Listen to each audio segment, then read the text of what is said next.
কাটো পট কি কব এটো কা আমি হাৰিছো অসমবাসীৰ ওচৰত ক্ষমা প্ৰাৰ্থী কা আমি হাৰিছো আৰু বেলেগ আৰু মই লম্ফজম্ফ কথা নকওঁ যতীন বৰাহঁতৰ দৰে দালাল সোমালে বিদ্যাসাগৰৰ দৰে দালাল সোমালে সীমান্ত শেখৰৰ দৰে দালাল সোমালে এটা চৰকাৰৰ শীৰ্ষ পদলৈ বহি আছে আলফা ৰিলেশ্যনটো কেনে মানে সেই বস্তুটো কম মাৰিব দেউতাৰ লগত খুব ভাল সম্পৰ্ক আছিলে পৰেশ বৰা ডাঙৰীয়া আৰু পৰেশ বৰা ডাঙৰীয়া দেউতা একেটা টিমতে ফুটবল খেলিছিলে মোৰ দেউতাও অসম টিমৰ কেপ্টেইন আছিলে তাৰপৰা এজন লিডাৰ মোৰ নামটো উল্লেখ কৰিব বিচৰা নাই আপোনাৰ আগেছে এফআইআৰ এটা হয় এফআইআৰটো দিয়াৰ পিছত এনেকৈ তেখেতলৈ এটা মেছেজ আহিলে আলফাৰ তৰফৰ পৰা যে এফআইআৰটো উঠাই দিয়া হ'ব গতিকে সেইটো বাৰু ক'ব বিচাৰিব নেকি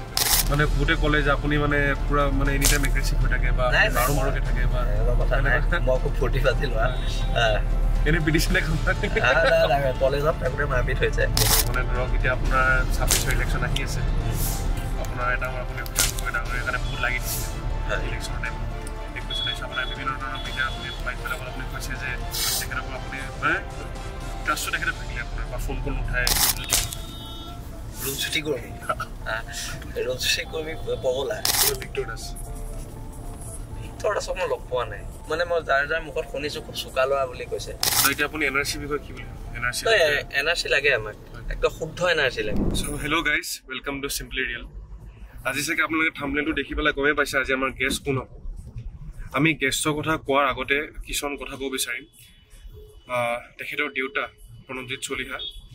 আটাইতকৈ বৰ বিখ্যাত এজন ব্যক্তি আছিলে অসম আন্দোলনত তেখেতে বহুত ডাঙৰ ৰোল প্লে কৰিছিলে আৰু এনেকুৱা কোৱা যায় যে তেখেতে আমাৰ অসমীয়া জাতিটোৰ কাৰণে ফাইট কৰি পেলাই 127 বাৰ তেখেতে জেল যাবলগীয়া হৈছিলে চ' এটা বহুত এটা ইনস্পায়াৰিং ষ্টৰী হয় কাৰণ তেখেতে গোটেই অসমীয়া জাতিটোৰ কাৰণে ফাইট কৰি আহিছে সেয়েহে তেখেতৰ পুত্ৰ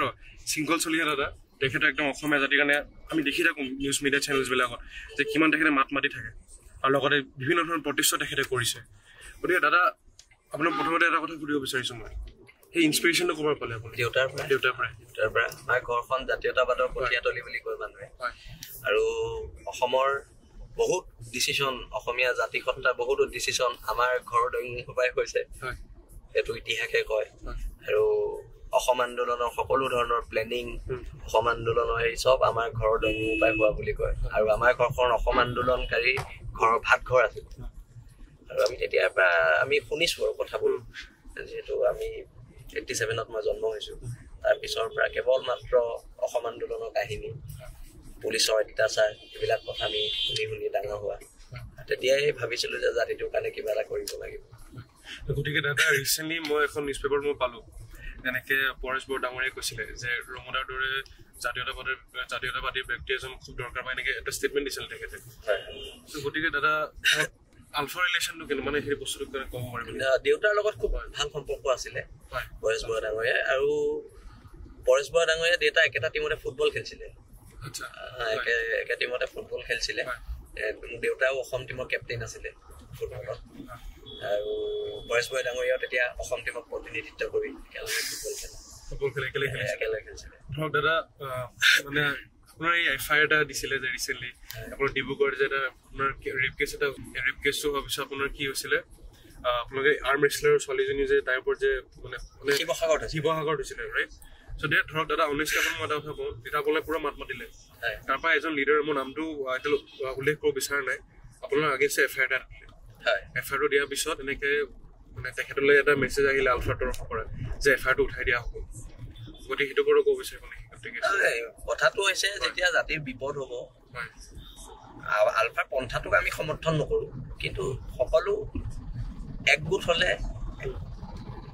জাতিৰ জয় নিশ্চিত এতিয়া যেতিয়া শিৱসাগৰত সেইটো আন্দোলন হৈছিলে আগতে দল সংগঠনবিলাক আমি নিজেও দল সংগঠন কৰা আমি পৃথকে কৰিছিলোঁ আন্দোলন সেইবাৰ কিন্তু শিৱসাগৰ আন্দোলনটো ঐক্যবদ্ধভাৱে হৈছিল আৰু ঐক্যবদ্ধভাৱে হোৱাৰ বাবে সেই আন্দোলনটোত আমি ৰিজাল্ট পাইছিলোঁ আন্দোলনটো কৰি আন্দোলনৰ ৰিজাল্ট পাব লাগিব আন্দোলন কিয় কৰে এটা বিষয়বস্তুৰ সমস্যাৰ সমাধানৰ কাৰণে আন্দোলনৰ নামত আন্দোলন কৰি থাকিলে নহ'ব আৰু এছামে আন্দোলনটো টকা ঘটাৰ আহিলা কৰি লৈছে এইবিলাকৰ দেখিলে আমাৰ অলপ দুখ লাগে কা আমি হাৰিছোঁ অসমবাসীৰ ওচৰত ক্ষমা প্ৰাৰ্থী কা আমি হাৰিছোঁ আৰু বেলেগ আৰু মই লম্ফজম্ফ কথা নকওঁ আমি কা হাৰিছোঁ আৰু স্বীকাৰ কৰিছোঁ মেইন ৰিজনটো লতাশিল মেইন ৰিজনটো সেইটো বহলাই কোৱা প্ৰয়োজন নাই আন্দোলনত নাচ গান নহয় আন্দোলনত যতীন বৰাহঁতৰ দৰে দালাল সোমালে বিদ্যাসাগৰৰ দৰে দালাল সোমালে সীমান্ত শেখৰৰ দৰে দালাল সোমালে এতিয়া চৰকাৰৰ শীৰ্ষ পদ লৈ বহি আছে আৰু সেইবিলাক চৰকাৰে বহাইছিলে কিন্তু আপোনালোকে যদি আন্দোলনৰ গোটেই ইতিহাসটো চাই আমি কিন্তু ক'তো নাচ গানৰ প্ৰগ্ৰেম কৰা নাছিলোঁ আমি ৰাজপথৰ আন্দোলন চলাই নিছিলোঁ আৰু পৰৱৰ্তী পৰ্যায়ত আমাক জেলত ভৰাই দিলে আৰু জেলত নভৰোৱাহেঁতেন সম্ভৱ আন্দোলনৰ গতি অলপ বেলেগ হ'ল তো সেইটো মই যে জেলত আছিলে মানে এনেকুৱা কোৱা গৈছিলে যে বহুত আপোনালোকক বোলে ফিজিকেলিও বহুত মানে পিটা হৈছিলে বা এনেকুৱা কথা কিছুমান কোৱা গৈছে সেইটো সঁচা সেনেকুৱা কথা নাই কিন্তু আমাক মেণ্টেল হাৰাছমেণ্ট অলপ আমাক কৰা হৈছিলে কিন্তু মই গুৱাহাটী জেলত নাছিলোঁ মই বৰপেটা জেলত আছিলোঁ আৰু তাত থকাৰ পিছত ওলাই আহিলোঁ তেতিয়ালৈকেতো আন্দোলন মষিমূৰ কৰি পেলালে কিন্তু এটা বহুত এনেকুৱা আমি দেখিছিলোঁ যে টায়াৰ জ্বলাই দিছে বা কলাক্ষেত্ৰতো সিহঁতে ভাঙি দিছিলে মানে কি এছাম লোক আছিলে আৰু প্ৰটেষ্ট কৰোঁতে চ' ধৰক সেইটোৰ ওপৰত কি ক'ব মানে প্ৰটেষ্টটো এটা বেলেগ চাইডে লৈ গৈছিলে নহয় এইটোৱে আন্দোলনত এটা থাৰ্ড পাৰ্টি থাকে সেই থাৰ্ড পাৰ্টিটো কাৰ সেই থাৰ্ড পাৰ্টিটো চৰকাৰৰে হয় সেই থাৰ্ড পাৰ্টিটো সমূহে সদায় আন্দোলনটো ব্যৰ্থ কৰিবলৈ চেষ্টা কৰে এতিয়া আমি শিৱসাগৰত যেতিয়া সেই আন্দোলন কৰিছিলোঁ আন্দোলন কৰোঁতে আমি ইমানেই নজৰ ৰাখিছিলোঁ যাতে তৃতীয় পক্ষ সোমাব নোৱাৰে সেইকাৰণে তাত তৃতীয় পক্ষ সোমাব নোৱাৰিলে আৰু নোৱাৰাৰ বাবে আন্দোলনটো সফল হ'ল আৰু কা আন্দোলনটো স্বতঃস্ফূৰ্ত আছিলেতো কা আন্দোলন ছাত্ৰ সমাজ যেতিয়া ওলাই আহিছিলে কা আন্দোলনটো কোনো দল সংগঠনৰ নেতৃত্বত হোৱা নাছিলে কা আন্দোলন ছাত্ৰ সমাজৰ নেতৃত্বত হৈছিলে ছাত্ৰ সমাজে নেতৃত্ব দিয়া কা আন্দোলনত আমি সহযোগ কৰিছিলোঁ এইটো স্পষ্ট কথা এতিয়া কিছুমান সংগঠনে কা আন্দোলনটো তেওঁলোকে কৰিছিলে বুলি ক'ব বিচাৰে অন্তত সেই সময়ৰ সেই তেজাল ছাত্ৰ ছাত্ৰীখিনি ত্যাগক সন্মান জনাই এনেকুৱা ধৰণৰ লম্ফজম্ফ কথা ক'ব নালাগে মই সেই সময়ৰ ছাত্ৰ ছাত্ৰীখিনিক আমি এতিয়াও চেলুট কৰোঁ গুৱাহাটীৰ ৰাজপথত ছোৱালীয়ে মাৰ খাইছে ল'ৰাই মাৰ খাইছে আজি 19-20 বছৰৰ বয়সৰ ল'ৰা ছোৱালীয়ে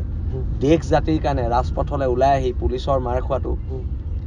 ডাঙৰ কথা গৌৰৱৰ কথা আৰু আমি যে এটা জীয়া জাতি আমি যে এটা যুঁজাৰু জাতি তাৰ সেইটো এটা প্ৰমাণ হয় কিন্তু তাৰে মাজতে এনেকুৱা হ'ল বহুতে দল খুলিলে তাৰপিছত আপোনাৰ মানে বিভিন্ন ধৰণৰ নিজৰ বেনিফিটৰ কাৰণে প্ৰটেষ্টটো লৈ গ'লে তো আমি সকলোৱে জানো এতিয়া কথাটো হ'ল এতিয়া নেক্সট যেতিয়া কেতিয়াবা আন্দোলন হয় বা নহয় আপুনি ভাবে নেকি আন্দোলন ইজ অনলি দ্য সলিউশ্যন মানে সদায় আন্দোলন কৰিলে যে কিবা এটা কাম হ'ব অসমত হৈছে কি অসমত আন্দোলনটোৱে সলিউশ্যন হৈছে আমি প্ৰত্যেকটো বস্তু ভাষা আমি আন্দোলন কৰি পাইছোঁ আমি শোধনাগাৰ আন্দোলন কৰি পাইছোঁ আমি প্ৰত্যেকটো বস্তুৱে আমি আন্দোলন কৰি পাইছোঁ আমাক আজিলৈকে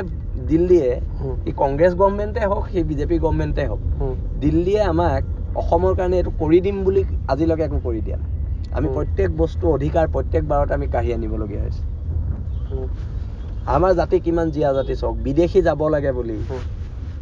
855টা ল'ৰা শ্বহীদ হ'ল কা আন্দোলনত 5টা ল'ৰা শ্বহীদ হ'ল কিমান ল'ৰা ঘূণীয়া হ'ল কিমান ল'ৰা জেললৈ গ'ল আলফাৰ নামত 12,000 ল'ৰা শ্বহীদ হ'ল আপোনাৰ আমাৰ জাতিটো খুব সাহসী জাতি কিন্তু আমাৰ যিখিনিয়ে নেতৃত্ব লৈ পেলাই যেতিয়া ভোট বেংকৰ কথা আহে তেতিয়া জাতিৰ কথা সকলোৱে পাহৰে তেতিয়া কেৱল মাত্ৰ ভোট বেংক আৰু অসমীয়া মানুহৰ আমাৰ খিলঞ্জীয়া মানুহৰ দুৰ্ভাগ্য কথা হৈছে আমি আজিলৈকে ভোট বেংক হ'ব নিশিকিলোঁ আমি নিজৰ অধিকাৰৰ কাৰণে আমি ভোট বেংক হ'ব নিশিকিলোঁ সেইকাৰণে আমাক কোনো চৰকাৰে আমাক গুৰুত্ব নিদিয়ে আৰু ধৰক সেইটো এতিয়া আপোনালোকে গুৰুত্বটো ল'ব বিচাৰে নে নিজে কেতিয়াবা গুৰুত্বটো কথা হৈছে কি আমি মানুহখিনি সজাগ হ'ব লাগিব মাটিৰ ক্ষেত্ৰত ৰাজনৈতিক অধিকাৰৰ ক্ষেত্ৰত জনজাতিকৰণৰ ক্ষেত্ৰত অসমীয়াখিনি স্পেচিয়েল আপোনাৰ মই দাদা এটা কথা কওঁ এতিয়া ধৰক এনেকুৱা এটা কথা কোৱা যায় যে ধৰক অসমীয়া মানুহখিনি নিজে নিজৰ শত্ৰু নিশ্চয়কৈ সেইটো বৰ আপুনি কওকচোন দাদা কাৰণ মই জানিব বিচাৰিছোঁ আপোনাৰ মুখৰ পৰা নহয় এনেকুৱা মই নাভাবোঁ যে অসমীয়া মানুহখিনি নিজে নিজৰ শত্ৰু দুই এটা লিডাৰে ঠগিছে সেইটো বেলেগ কথা কিন্তু আপোনালোকে যদি আন্দোলনৰ পটভূমিবোৰ চাই প্ৰত্যেকবাৰে স্বতঃস্ফূৰ্তভাৱে অসমৰ খিলঞ্জীয়া মানুহ অসমখনৰ কাৰণে ৰাজপথত ওলাই আহিছে অসমৰ ধৰক সেইটো কিয় কয় যে কেঁকুৰা মেণ্টেলিটি মানে কেঁকুৰা মাইণ্ডছেট বুলি কয় ধৰক ই এটা ভাল কাম কৰিব গ'লে সেই অসমীয়াজনে মানে টানিব বেলেগ জাতি মাইণ্ডছেটটোৱে চেঞ্জ কৰিব লাগিব আমি সেইকাৰণে কৈ আছোঁ ঐক্যবদ্ধ আন্দোলন হয় আন্দোলনটো ক্ৰেডিট লোৱা বস্তু নহয় এইটো আমুক সংগঠনে কৰিলে তামুক সংগঠনে কৰিলে আন্দোলনটো হৈছে সমস্যাটো সমাধান কৰা বস্তু এটা আৰু ক্ৰেডিট ল'বলৈ যোনকেইটা আহে সিহঁতি চৰকাৰৰ লগত কথা পাতি আহে আৰু দাদা আজি অলপ পিছত ওলাম দেই আপোনালোকে আকৌ মাৰপিট নকৰিব আমি অলপ দূৰলৈকে যাম তাৰপৰা আমাক এৰেষ্ট কৰিব এনেকৈ কথা পাতি ওলোৱাই এই মানে এইবিলাক নাটকবাজি ভেলকিবাজি আন্দোলন আমি কৰাও নাই আৰু কোৰ্টৰ মুখত চিঞৰি থাকিলে কোনোবাই অধিকাৰ দিব নেকি গণতান্ত্ৰিকভাৱে কৰিব লাগে নে কি কয় গণতান্ত্ৰিকভাৱে কিন্তু ৰাজপথত কৰিব লাগে আৰু নো ভাইলেন্স ৰাজপথত কৰিব লাগে হয় মানে এনেকুৱা কিতাপ আপোনাৰ মানে কেইটামান কিতাপৰ মিডিয়াৰ বাইট চাইছিলোঁ এতিয়া আপোনাৰ এনেকুৱাকৈ আমি দেখিছিলোঁ আৰু যে আপুনি ভাইলেন্স ক'ব ৰেডি আছে ধৰক সেইটোৰ ওপৰত কি ক'ব লাইক একদম ABVP কেছটো এটা আছিল আপোনাৰ কথাটো হৈছে ABVP আহি যদি এটা জাতীয় সংগঠনে আক্ৰমণ কৰিবলৈ আহে তেতিয়াতো প্ৰত্যাক্ৰমণ হ'ব ABVP বুলি যোনেই কোনোবা ৰাজনৈতিক দলৰ ছাত্ৰ সংগঠন এটা আহি পেলাই জাতীয় সংগঠন এটাক মাৰপিট কৰিব অসমত হ'ব দিব পাৰিনি সেইটো হয় সেইটোতো হ'ব দিব নোৱাৰি বহুত বেকলেছো আহিল বহুত মানে আপোনাৰ আল্টিমেটলি যিখন সিহঁতি চুক্তি কৰি আহিলে সেই চুক্তিখনে জাতিক একো নিদিলে আলফা সংগ্ৰামখন কাৰ কাৰণে আছিলে অসমৰ কাৰণে অসমৰ খিলঞ্জীয়া মানুহখিনিৰ কাৰণে খিলঞ্জীয়া মানুহখিনি কিবা দিব লাগিবতো সেই চুক্তিখনত খিলঞ্জীয়া মানুহৰ অধিকাৰৰ কথা নাই খিলঞ্জীয়া মানুহৰ ৰাজনৈতিক অধিকাৰৰ কথা নাই সম্পদৰ ওপৰত অধিকাৰৰ কথা নাই ভাষাৰ ওপৰত আমাৰ অধিকাৰৰ কথা নাই কথাবিলাক এনেকুৱা পৰেশ বৰা ডাঙৰীয়া কেতিয়াবা ফোন কৰে মই তেতিয়াও তেখেতকো বহুতবাৰ কৈছোঁ আপোনাকো এতিয়া অসমত খিলঞ্জীয়া মানুহখিনি প্ৰয়োজন আছে কিন্তু তেওঁৰ কথাটো হৈছে যে যদি আলোচনা হয় সসন্মানে আলোচনা হ'ব এতিয়া ধৰক দাদা আমি মানে আমাৰ এটা ৰাউণ্ড এটা আছে য'ত মানে আমি কেইটামান পাৰ্চনেলিটিৰ কথা সুধিম ঠিক আছে সেই পাৰ্চনেলিটিৰ বিষয়ে আপুনি জাষ্ট ক'ব লাগে যে সেই মানুহজনৰ ওপৰত কেনেকুৱা মন্তব্য প্ৰথমটো হৈছে আপোনাৰ ৰূপজ্যোতি কৰ্মী পগলা এইটো কিয় পগলা এইটো তেওঁহে জানিব তেওঁ কৰ্মকাণ্ডই কয় এটা মই আপোনাক এটা ভিডিঅ'তে দেখাম এই আপোনাৰ ভাইৰেল গৈছিলে এইটো সময়ত মানে এইটো আপোনাৰ মিডিয়া বাইট দি থাকোঁতে মিডিয়া নহয় চৰি আপোনাৰ টক শ্ব'ত মানে আপোনাৰ মই এইটো ভিডিঅ'টো দেখাব বিচাৰিছোঁ এইটো চোৱা নাই চাগে সেইটো মিম চিমো ওলাই গৈছিলে আপোনাক দেখাব বিচাৰিছোঁ ৰ'ব এইটো ৰ'ব এক মিনিট এইটো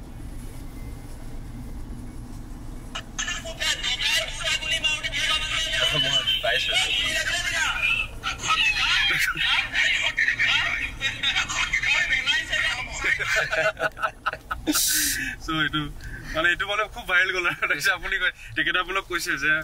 মই কিমান কৈছে 4বাৰ MLA হয় মই কিতাপ কৰিব মানে সেইটো আপোনালোকৰ মানে টক শ্ব'ত বহুত জমি থাকে ন ধৰক দাদা ঠিক আছে ছেকেণ্ড পাৰ্চনেলিটিলৈ আহিছোঁ আপোনাৰ জুবিন গাৰ্গটো মোৰ আইডল মই জুবিন দাক ভাল পাওঁ আৰু জুবিন গাৰ্গৰ গান শুনিয়ে আমি ডাঙৰ হৈছোঁ বিশেষকৈ আমি 90s যিমান ল'ৰা ছোৱালী আছে চব জুবিন গাৰ্গ বলিয়ে আৰু জুবিন দাই কেতিয়াবা গালিও দিয়ে মৰমো কৰে আৰু জুবিন দাৰ লগত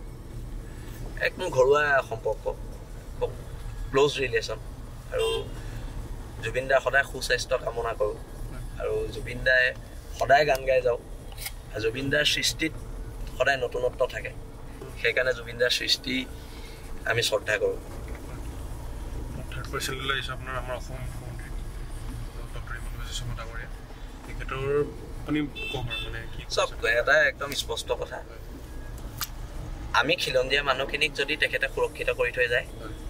অনান্তি অনন্ত কাললৈ তেখেতৰ নাম অসমৰ ইতিহাসত সোণালী আখৰেৰে লিখা থাকিব যিখিনি কাম সৰ্বানন্দ সোণোৱালে কৰিব নোৱাৰিলে যদি তেওঁ কৰিব পাৰে বিশেষকৈ জনজাতিকৰণৰ ক্ষেত্ৰত জনজাতিকৰণ যদি হিমন্ত বিশ্ব শৰ্মাই দিয়ে তেন্তে অন্তত আৰু 500 বছৰলৈ অসমীয়া জাতিটো সুৰক্ষিত হ'ব লাষ্ট পাৰ্চনেলিটিলৈ আহিছোঁ এইটো হৈছে আপোনাৰ ভিক্টৰ দাসক মই লগ পোৱা নাই কিন্তু খুব মানে মই যাৰ মুখত শুনিছোঁ খুব চোকা ল'ৰা বুলি কৈছে আৰু লগ পাব মন আছে, লগ পাম এদিন ভিক্টৰক। আৰু ভিক্টৰো ভাল হোৱাটো বিচাৰোঁ। মাজে মাজে অকণমান কিবা কিবি অলপ হেৰি জিতি দি দিয়ে, কিন্তু এনেই ল'ৰাটো খোলা মনৰ ল'ৰা, আৰু খোলা মনৰ মানুহবিলাকে এইবিলাক কাম কৰে, আমাৰ নিচিনা আৰু যি কয় মুখৰ আগত কৈ দিয়ে। কিন্তু খোলা মনৰ ল'ৰা যেন মোক তাক লাগে, লগ পালেহে গম পাম। ধৰক ঠিক আছে, এতিয়া যিহেতু এইখিনি ৰাউণ্ডটো শেষ হ'ল, ধৰক এতিয়া আপোনাৰ অসমীয়া জাতিটোৰ বিষয়ে মই এটা কথা আপোনাক সুধিব, মানে আপুনি ক'ব লাগিব কথাখিনি যে এনেকুৱা আপুনি কি এটা উইকনেছ দেখিলে আমাৰ গোটেই অসমীয়া জাতিটোৰ, য'ত মানে আমি সেইটোত পিছ পৰি আছোঁ, মানে সেইটো আমি বহুত সোনকালে ঠিক কৰিব লাগিব। আমি বহুত সোনকালে ঠিক কৰিব লাগিব, মানে আমি নেতৃত্ব ভাল লাগিব। যেতিয়া মোগলৰ লগত যুদ্ধ হৈছিলে, কোনে নেতৃত্ব লৈছিলে? সেনাপতি কোন আছিলে? লাচিত বৰফুকন। লাচিত বৰফুকনৰ নেতৃত্বত সেই যুদ্ধখনত আমি অসমীয়া জাতিটো জিকিলে, কাৰণ নেতৃত্ব ঠিক আছিলে। আমি সদায় এটা বস্তু জানিব লাগিব, আমাক যোনে, আমি এখন গণতান্ত্ৰিক দেশত আছোঁ, আমি যিজনক বিধায়ক বনাই পঠিয়াওঁ, যিজনক মুখ্যমন্ত্ৰী বনাওঁ, তেওঁ জাতিটোৰ প্ৰতি লয়েল হ'ব লাগিব। তাৰ বাদে যেতিয়ালৈকে আমি এজন ভাল নেতা উলিয়াব নোৱাৰিম, অন্ততঃ এনেকুৱা এজন নেতাক আমাৰ প্ৰয়োজন আছে যি ক'ব পাৰিব অসমৰ তেল দিল্লীক ক'ব পাৰিব লাগিব, অসমৰ তেল ৰয়েলটি কিমান হ'ব এইটো আমি নিৰ্ধাৰণ কৰিম, দিল্লীয়ে নহয়। সেনেকৈ দিল্লীক ধমকি লগাই কথা কোৱা এজন CMৰ অসমত প্ৰয়োজন আছে। আমাৰ বনজ সম্পদ আমাৰ অধিকাৰ, দিল্লীয়ে চব বস্তু আমাৰ পৰা কাঢ়ি নিব নোৱাৰিব বুলি ধমকি দিব পৰা, দিল্লীত গৈ ধমকি দিব পৰা এজন মুখ্যমন্ত্ৰীৰ প্ৰয়োজন আছে। আচ্ছা, ধৰক দাদা এনেকুৱা কেতিয়াবা আপোনাৰ ধৰক ভিডিঅ'জ ভাইৰেল হয় ছ'চিয়েল মিডিয়াতে, আমি দেখিবলৈ পাওঁ যে আপোনালোকে মানে ভাষাবিলাক মানে যে ফুল লিখা থাকে বা অসমীয়া ভাষাখিনি মানে কোনোবাই শুধৰাব যায়, বা এনেকুৱা কিছুমান বিজনেছমেনৰ লগত কিবা কাজিয়া মাৰোৱাৰী অসমীয়া কমিউনিটিৰ মাজত, তেতিয়া আপোনালোকে যায় আপুনি তাতে মাত দিয়ে।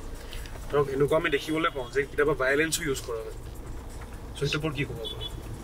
ভাইলেঞ্চটো ভাইলেঞ্চটো নহ'ব, মানে এটা কথা হয়, ভাইলেঞ্চ কেতিয়াবা কেতিয়াবা দুই এচৰ দিবলগীয়া হয় ক'ৰবাত ক'ৰবাত, সেইটো নিদিলে নহ'ব নহয়।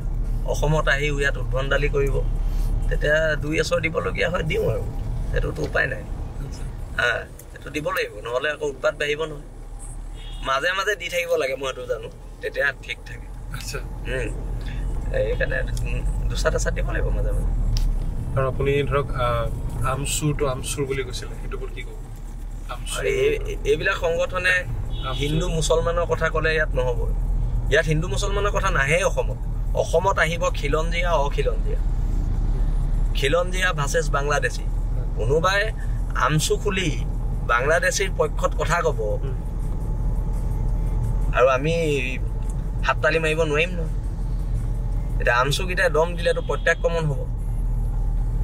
আমচুৱে গুণ্ডামি কৰিব, আমি চাই থাকিম।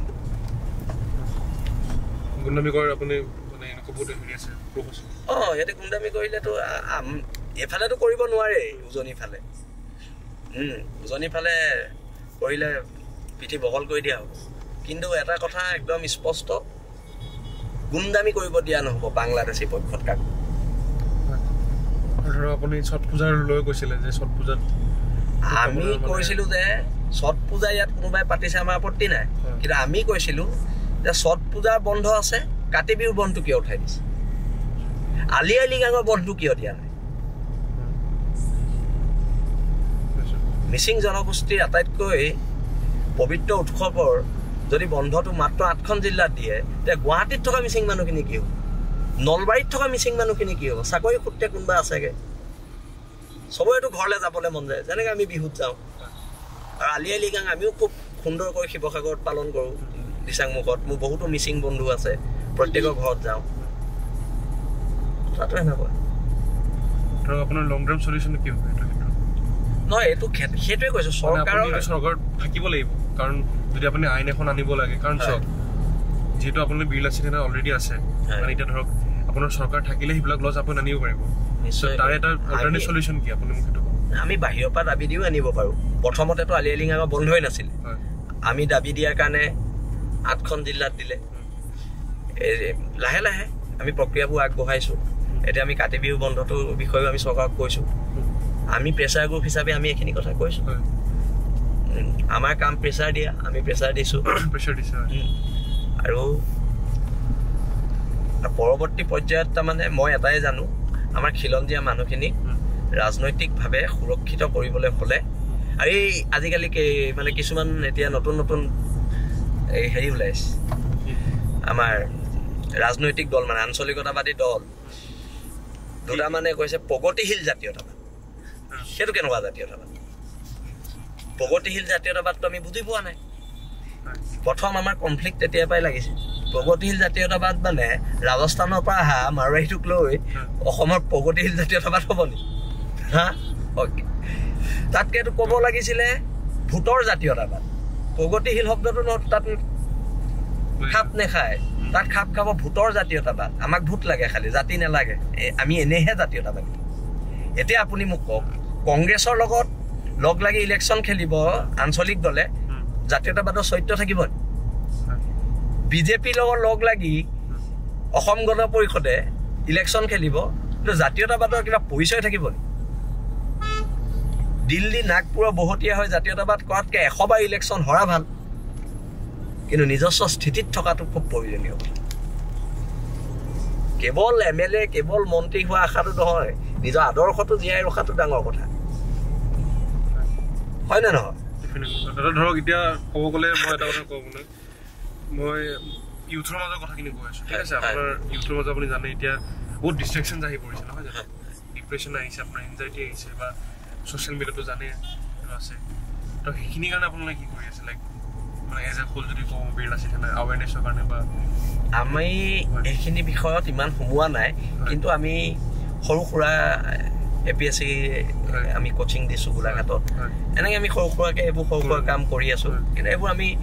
হাইলাইট কৰা নাই যে তুমি সুধিছা কাৰণে কৈ দিছোঁ আমাৰ ল'ৰাই খেতি বাতিও কৰি আছে সৰু সুৰাকৈ আৰু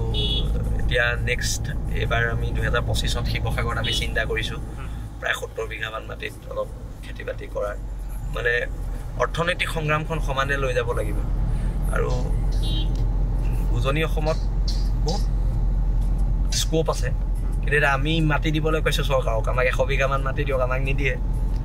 আপোনাৰ নামনি অসমত ট্ৰাই কৰে নেকি চেম কাম নামনি অসমতো আমাৰ সংগঠন হৈ আছে গ্ৰ' কৰি আছে নামনি অসমত আৰু 1-2 বছৰ লাগিব আমাৰ বিকাশৰ দায়িত্বত আছে সিহঁতে সুন্দৰকৈ আগুৱাই নিছে আমি উজনিত আমাৰ সভাপতি ডাঙৰীয়া আছে ৰন্তু পানী ফুকন আছে হৰ গগৈ ডাঙৰীয়া আছে মই আছোঁ আমি বিষয়বোৰ চাই গৈ আছোঁ আৰু খুব সুন্দৰকৈ সংগঠনটো শক্তিশালী হৈ গৈ আছে আৰু সেইকাৰণে মই কৈছোঁ নিৰ্বাচনটো মোৰ কাৰণে ডাঙৰ কথা নহয় মোৰ কাৰণে প্ৰথম সংগঠনটো ডাঙৰ কথা দাদা চাব হয় যিহেতু আপুনি উজনি নামনিৰ কথা মেনশ্যন কৰিলে আপোনাৰ ৰিচেণ্টলি মানে হ'ল 5-6 বছৰ হ'ল বিজেপি এজন MLA কৈছিলে যে নামনি উজনি অসমত চব আছে তেল আছে বা এভৰিথিং ইজ এভেইলেবল ইন উজনি অসম চ' ধৰক এতিয়া এনেকুৱা এটা ডিবেট টাইপ হৈ গৈছে কাৰণ সেই পুৰণা আগতে আমাৰ যোনটো চলিছিলে আপাৰ আছাম লোৱাৰ আছাম পলিটিক্সত সেইটো ওপৰত আপুনি কি ক'ব চাওক সেই বস্তুটো থাকিবই আপাৰ আছাম লোৱাৰ আছাম মানে কিন্তু লোৱাৰ আছামৰ খিলঞ্জীয়া মানুহখিনি আপাৰ আছামৰ খিলঞ্জীয়া মানুহখিনিৰ কাৰণে আমি যিমান দায়বদ্ধ লোৱাৰ আছামৰ খিলঞ্জীয়া মানুহখিনিৰ কাৰণে আমি সিমান দায়বদ্ধ হা আৰু এটা কথা আজি নামনি অসমতো যেতিয়া খিলঞ্জীয়া মানুহৰ বিপদ হৈছে আমি গৈছোঁ উজনি অসমতো যেতিয়া খিলঞ্জীয়া মানুহৰ বিপদ হৈছে বিলাসী থানা সৈনিক গৈছে আৰু আমাৰ কথাটো হৈছে খিলঞ্জীয়া মানুহ অসমত অসমৰ মাটিত ছেফ থাকিব লাগিব আজি ঢিঙত বাংলাদেশে আহি আমাৰ ছোৱালীজনী ৰেপ কৰি দিলে আজি ঢিঙত খিলঞ্জীয়া মানুহৰ কি অৱস্থা মই আপোনাক কৈছোঁ তাত ৰাতি ৰাতি অসমীয়া মানুহখিনিয়ে ঘৰৰ আগে আগে হেৰি কৰিব লাগে এই ডিউটি দিব লাগে ৰাতি ৰাতি স্প্ৰে মাৰি গোটেই ঘৰ স্প্ৰে মাৰি মানুহ বেহুচ কৰি গোটেই বস্তু লৈ গৈছে অসম পুলিচৰ ব্যৰ্থতা এটাকো ধৰিব পৰা নাই মিয়াখিনিয়ে কৰিছে বাংলাদেশী মূলৰ মানুহখিনি য'ত আহোম গাঁও আছিলে য'ত সোণোৱাল গাঁও আছিলে য'ত বামুণ গাঁও আছিলে তাত এজনো বামুণ নাই এজনো আহোম নাই এজনো সোণোৱাল মানুহ নাই সব দখল কৰিলে বাংলাদেশী আৰু আমি এইবোৰ কথা ক'লে আমাক সাম্প্ৰদায়িক ক'লে নহ'ব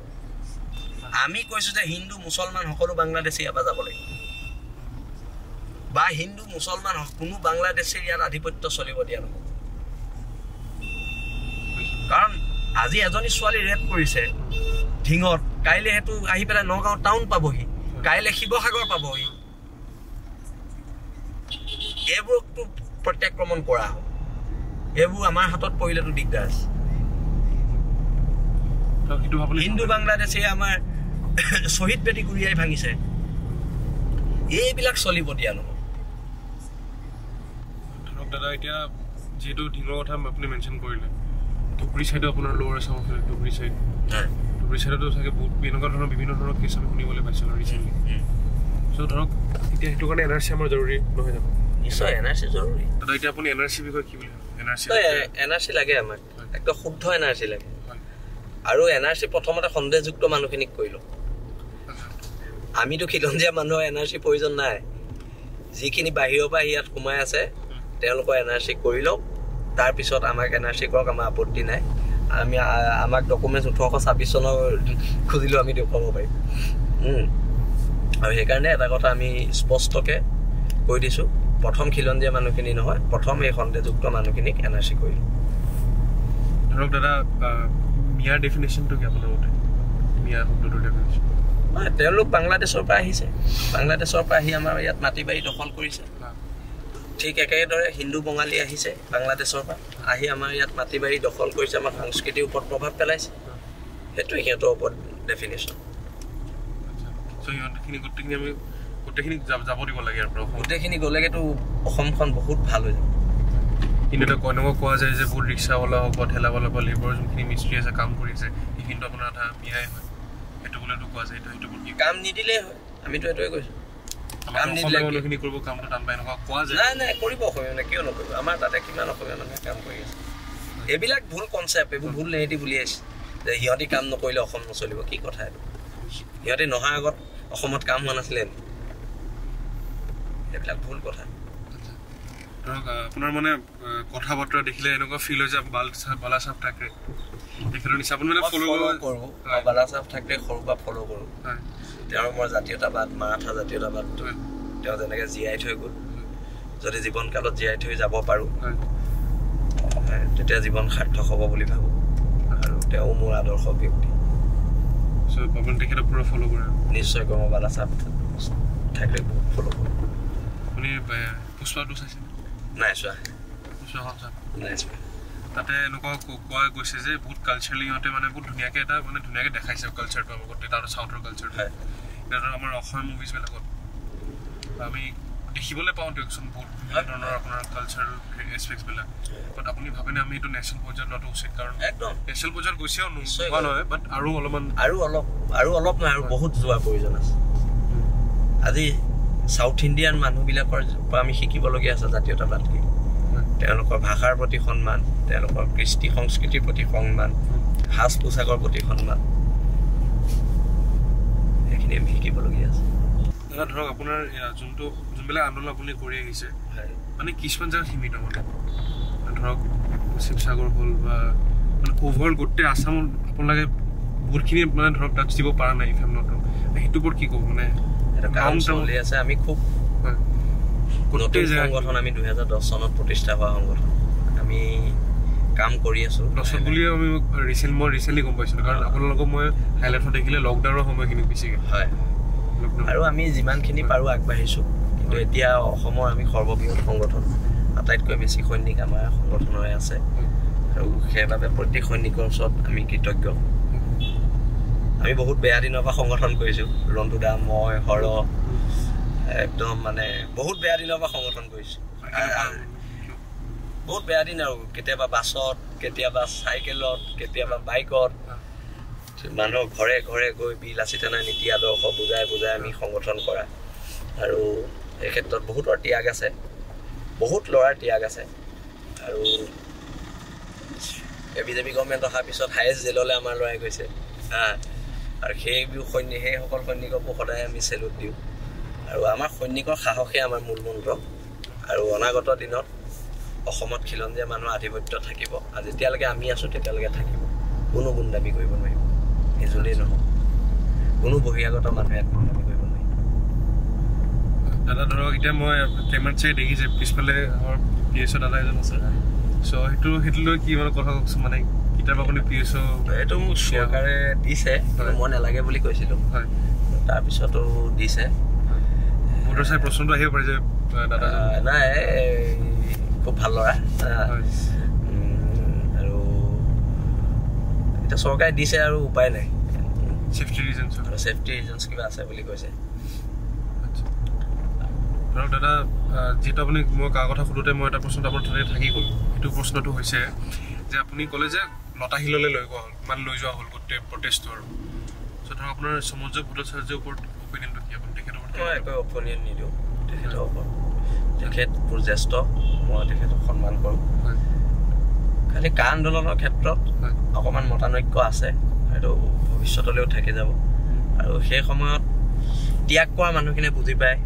যে আন্দোলনটো বিফল হ'লে কিমান বেয়া লাগে আমি জেল গ'লোঁ CID এৰেষ্ট কৰিলে পুলিচে এৰেষ্ট কৰিছে এই ত্যাগবিলাক যেতিয়া অথলে যায়গৈ 5টাকৈ ল'ৰা শ্বহীদ হ'ল এই ত্যাগবোৰ অথলে গ'লেগৈ মানে দুখ লাগে অন্তৰে কান্দি উঠে এতিয়া ধৰক দাদা যিহেতু আমাৰ লাষ্ট কেইটামান প্ৰশ্ন আছে এতিয়া আমি অসমীয়া জাতি হিচাপে আমি প্ৰত্যেক দিন আমি কোনখিনি বস্তু গুৰুত্ব ৰখা উচিত বৰ্তমান এতিয়া আজিৰ যুগত মানে মই যদি কওঁ আজিৰ যুগত আপুনি মই এইটো কমপ্লিট কৰোঁ আপোনাৰ ধৰক জেনজি বুলি কয় এটা নতুন জেনেৰেশ্যন এটা আছে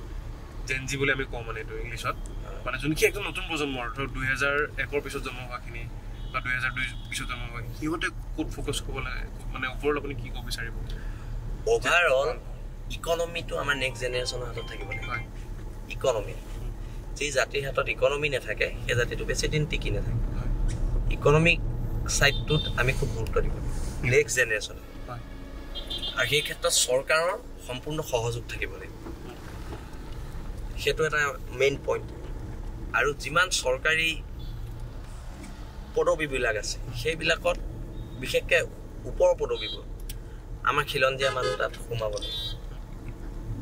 আমি সেইকাৰণে কৈছোঁ যে ইয়াত ওলোৱা চাকৰিত যাতে অকল মাত্ৰ খিলঞ্জীয়া মানুহে চাকৰি পায় সেইবোৰ ক্ষেত্ৰত আইন চৰকাৰে অনাৰ প্ৰয়োজনীয়তা আছে আৰু অনাগত দিনত এতিয়া আমাৰ বৰ্তমানৰ যিটো এতিয়া নতুন প্ৰজন্ম সিহঁতৰ যিটো থিংকিং আমাৰ থিংকিঙৰ মাজত আকাশ পাতাল পাৰ্থক্য সিহঁতে আমাতকৈ বহুত আগবাঢ়ি যোৱা আৰু অনাগত দিনত ভৱিষ্যতে মই ভাবোঁ সবল নেতৃত্ব তেওঁলোকৰ পৰা ওলাব আৰু তেতিয়াও আমাৰ এটা বয়স হৈ আহিব আমি অন্ততঃ গাইড কৰিব পাৰিম কিন্তু মই ভাবোঁ যে এনেকুৱা এজন লিডাৰ অসমক প্ৰয়োজন আছে নেতাৰ যি আপোচবিহীনভাৱে জাতিটোৰ বাবে কাম কৰে অৰ্থনৈতিক দিশত কাম কৰক ভূমি অধিকাৰৰ দিশত কাম কৰক এতিয়া মাটি নাথাকিলে জাতি ক'ত থাকিব ভাষা নাথাকিলে জাতি ক'ত থাকিব সেইকাৰণে এইবোৰ ক্ষেত্ৰত আমাতকৈ বেছি আগবঢ়া বৰ্তমানৰ যুৱ প্ৰজন্ম আৰু এই যুৱ প্ৰজন্মই এইটো মই আজি শুনিছোঁ মই নাজানো আৰু সেইকাৰণে সেই যুৱ প্ৰজন্মৰ পৰা আমি আশা কৰিছে অসম নামৰ মাজনীয়ে আশা কৰিছে যে কিবা এটা কৰি থৈ যাব মানে ইকনমিকেলি আমি বেছি ফ'কাছ হ'ব একদম ইকনমিকেলি ফ'কাছড হোৱাটো খুব প্ৰয়োজন নিবনুৱা সমস্যাটো বহুত আগবাঢ়ি গৈছে বহুত বাঢ়ি গৈছে সেইটোৱে আজিকালি বিভিন্ন আজিকালি মোবাইলতে এপ খুলিও মানুহে ব্যৱসায় কৰিব পাৰে মইতো এইবোৰ নাজানো কিন্তু কথাটো হৈছে কি ব্যৱসায়বিলাক কৰিব লাগিব অসমীয়া ল'ৰাই আৰু এতিয়া পিছে কৰিব লৈছে দেই